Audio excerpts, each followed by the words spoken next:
দর্শক দেখুন, শমশেরগঞ্জে পিতা পুত্র খুনে দোষী 13 জনকেই যাবজ্জীবন কারাদণ্ড দিল আদালত। 15 লক্ষ টাকা ক্ষতিপূরণের নির্দেশ রাজ্যকে। নিচে লেখা, গত 12 এপ্রিল মুর্শিদাবাদের শমশেরগঞ্জের বাসিন্দা হরগোবিন্দ দাস এবং তার পুত্র চন্দন দাসকে বাড়ি থেকে টেনে হিঁচড়ে বার করে কুপিয়ে খুন করে দুষ্কৃতীরা। মঙ্গলবার সেই খুনের ঘটনায় শাস্তি ঘোষণা করল জঙ্গিপুর মহকুমা আদালত। প্রিয় দর্শক, আমি শফিকুল ইসলাম এবং আপনারা দেখছেন আরামবাগ টিভি।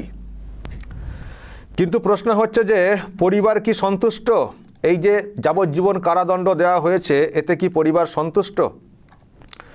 দর্শক, একটা রিয়াকশান এসছে। শুভেন্দু অধিকারী পরিবারকে নিয়েই একটা প্রেসমিট করেছেন। দেখুন সেখানে কি উঠে এসছে। শুভেন্দু অধিকারী পরিবারকে সঙ্গে নিয়ে কি বলেছেন। আমরা এই জাজমেন্টে খুশি নই, তাই তো মা? আমরা বাড়ির ভিতরে ঢুকে পশু কাটার অস্ত্র দিয়ে কুপিয়ে আস্ফালন,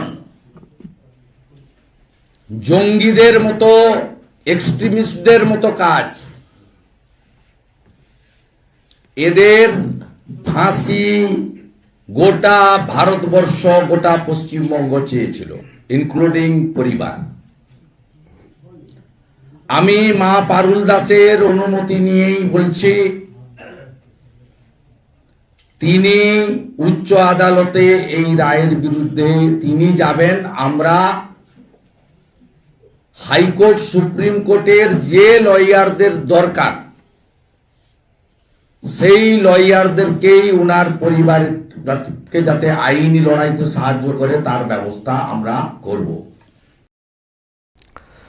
দর্শক শুনলেন শুভেন্দু অধিকারী যেটা বললেন, মাকে পাশে বসিয়ে, যে এই রায়ে সন্তুষ্ট না, যাবজ্জীবন না, ফাঁসি দেখতে চেয়েছিল গোটা দেশ। কারণ যে ঘটনা ঘটেছে সেখানে যাবজ্জীবন এটা কিন্তু বিরাট কিছু হয়ে গেল না। তো সেই জন্য ওনারা আবারও যাবেন উচ্চ আদালতে, আর পরিবারকে আইনি সাহায্য দেবেন শুভেন্দু অধিকারীরা, সেটাও কিন্তু পরিষ্কার করে দিয়েছেন। তার মানে এই যে রায়, যেটা যাবজ্জীবন বলা হচ্ছে, এটা সন্তোষজনক না।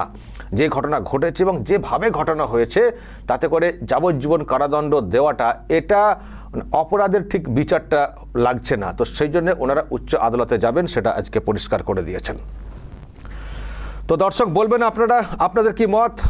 যে ঘটনা ঘটেছে তার বিবরণ তো আজকে দিয়েছেন শুভেন্দু অধিকারী, কিন্তু যে সাজা হয়েছে তাতে আপনাদের কি মত নিশ্চয়ই আপনারা জানাবেন। কিন্তু দর্শক, আমি আজকে আরও একবার সেই বক্তব্য আপনাদেরকে শোনাবো। এই ঘটনা ঘটার পরে রাজ্যের মুখ্যমন্ত্রী যে মন্তব্যটা করেছিলেন, আমি আজকের দিনে একবার শোনাবো।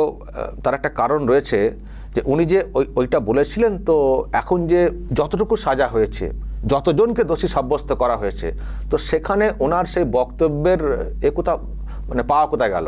উনি যেটা বলেছিলেন, যেটাকে মিন করার চেষ্টা করেছিলেন, তার সপক্ষে কি পাওয়া গেল? 13 জনের বিরুদ্ধে যাবজ্জীবন কারাদণ্ড এবং পুলিশ বলছে ওই 13 জনই দোষী। তো তাহলে উনি যে ইঙ্গিতটা করেছিলেন, তার সপক্ষে রেজাল্ট কোথায়? কি বলেছিলেন দর্শক, আপনাদেরকে একবার আগে শোনাই, তারপরে ব্যাখ্যাতে আসছি। দাঙ্গা হয়েছে, দুঃখজনক। আমরা কেউ দাঙ্গা চাই না। দুটো ওয়ার্ডে, ধুলিয়ানে দুটো ওয়ার্ডে হয়েছে, সেটাও বহিরাগতরা কিছু লোককে স্থানীয় সাথে নিয়ে কিভাবে করেছে, সে চক্রান্ত ফাঁস আমরা করে দেব। তো সেটার ফাঁসটা কোথায় হলো? এই তো পুলিশ তো 13 জনকে ধরেছে, 13 জনই নাকি দোষী বলে ব্যবস্থা হয়েছে। তাহলে আপনি যে কথাটা বলেছিলেন বহিরাগত, সেই বহিরাগত লোকজনের ব্যাপারটা কোথায়? বরং আমি দেখছিলাম শুভেন্দু অধিকারীরা বলেছেন যে এই যে 13 জন বলা হচ্ছে, বিষয়টা এখানে না, আরও অনেকের নাম ছিল, তাদেরকে ধরা হয়নি। এমনকি যারা অনেক আগে থেকেই টার্গেট করে রেখেছিল পরিবারকে, তাদের বিরুদ্ধেও ব্যবস্থা হয়নি। আমি দেখছিলাম শুভেন্দু অধিকারী বলছিলেন, কিন্তু আপনি যেটা বলেছিলেন তার সপক্ষে রেজাল্ট কোথায়? জাজমেন্ট তো হয়ে গেল, 13 জনকে দোষী সাব্যস্ত করে দেওয়া। এবং এই যে 13 জন দর্শক যে নামগুলো সামনে এসছে, দেখুন, দিলবার নাদাব, কি আসমাউল নাদাব, ইনজামুল হক, জিয়াউল হক, ফেকারুল শেখ, আজফারুল শেখ, মুনিরুল শেখ, ইকবাল শেখ, নুরুল শেখ, সাবা করিম, হজরত শেখ, আকবর আলী, ইউসুফ শেখ। আর আপনি যে মিনটা করেছিলেন সেই সপক্ষে রেজাল্ট কোথায়?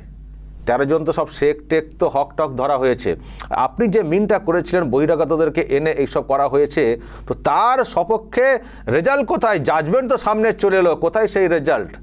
কোথায় রেজাল্ট? আপনি যে সেদিন যে এত বড় বড় করে কথা বলেছিলেন, অন্যদিকে বিষয়টাকে মিন করার চেষ্টা করেছিলেন যে বাইরে থেকে লোকজন ঢুকিয়ে ওই বিজেপির দোষ, বিজেপিকে ইঙ্গিত করা, বিএসএফকে ইঙ্গিত করা, এই যে এত সব করেছিলেন, আপনার পুলিশই তো তদন্ত করলো সিট গঠনের মাধ্যমে, এইসব তো হয়েছে। তো কই তার সপক্ষে রেজাল্ট কোথায়? 13 জনই তো ওই টাইপের, কিন্তু এরা কি কেউ বাইরের? এরা কি কেউ বাইরে যে 13 জনকে ধরা হয়েছে? তাহলে আপনার বক্তব্যের সপক্ষে রেজাল্ট কোথায়? জাজমেন্ট কোথায়? তাহলে কেন আপনি ওই সব কথা বলেছিলেন? আর কবেই বা আপনি ফাঁস করবেন? ফাঁস করে দেবেন? কই কি ফাঁস করলেন? কি ফাঁস করলেন? ঘটনার তো রেজাল্ট সামনে চলে এলো, জাজমেন্ট সামনে চলে এলো। তো আপনি যে ফাঁসটা করবেন বলেছিলেন, কি করে কি হয়েছে সব জানেন, তো সেটা কোথায়? তাহলে আপনি কি জানেন? তাহলে আপনি কি জানেন যেটা পুলিশ জানে না? তো পুলিশ যেটা করেছে প্রকাশ্যে এনেছে সেটা এটা দেখলাম। তাহলে আপনি কি জানেন? আপনি কিসের পুলিশ মন্ত্রী?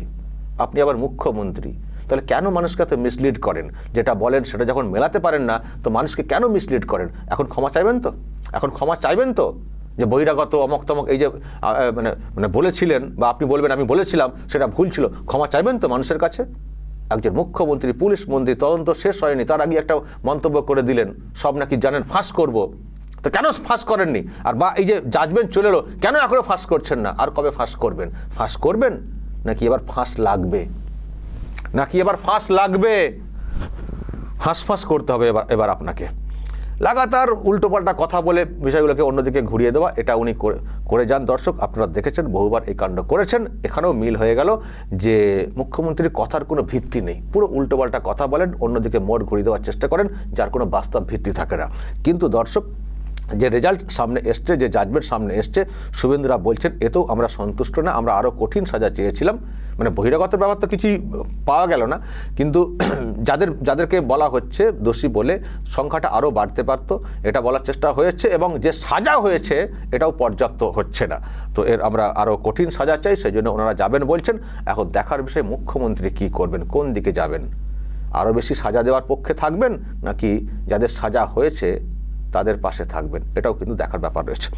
দর্শক, বলবেন যদি আপনাদের এই নিয়ে আরও কিছু বলার থাকে, অবশ্যই বলবেন কমেন্ট বক্সে। নজর রাখবেন আরামবাগ টিভিতে।